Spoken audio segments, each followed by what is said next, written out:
കീർത്തനങ്ങൾ 58. ദുഷ്ടന്മാരോട് പ്രതികാരം. ശക്തരെ, നിങ്ങളുടെ വിധി നീതിനിഷ്ഠമാണോ? പരമാർത്ഥതയോടെയാണോ നിങ്ങൾ മനുഷ്യമക്കളെ വിധിക്കുന്നത്? നിങ്ങൾ ഹൃദയത്തിൽ തിന്മ നിരൂപിക്കുന്നു. നിങ്ങൾ ഭൂമിയിൽ അക്രമങ്ങൾ അഴിച്ചുവിടുന്നു. ഉരുവായപ്പോൾ മുതൽ ദുഷ്ടർ വഴി പിഴച്ചിരിക്കുന്നു. ജനനം മുതലേ നുണ പറഞ്ഞ് അവർ അബദ്ധത്തിൽ സഞ്ചരിക്കുന്നു. അവർക്ക് സർപ്പത്തിൻ്റേതുപോലെയുള്ള വിഷമുണ്ട്. ചെവിയടഞ്ഞ അണലിയെപ്പോലെ ബധിരരാണ് അവർ. പാമ്പാട്ടിയുടെയോ മാന്ത്രികൻ്റെയോ സ്വരം അത് കേൾക്കുന്നില്ല. ദൈവമേ, അവരുടെ പല്ല് തകർക്കണമേ. കർത്താവേ, യുവസിംഹങ്ങളുടെ ദംഷ്ട്രങ്ങൾ പിഴുതെറിയണമേ.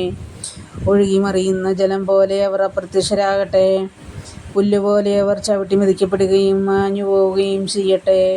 ഇഴഞ്ഞു പോകുമ്പോൾ അലിഞ്ഞു തീരുന്ന ഒച്ചുപോലെയാകട്ടെ അവർ സൂര്യപ്രകാശം കാണാൻ ഇടവരാത്ത ചാവിള്ള പോലെയാകട്ടെ.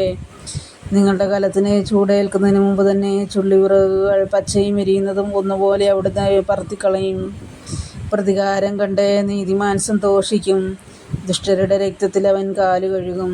നിശ്ചയമായും നീതിമാന് പ്രതിഫലമുണ്ട്.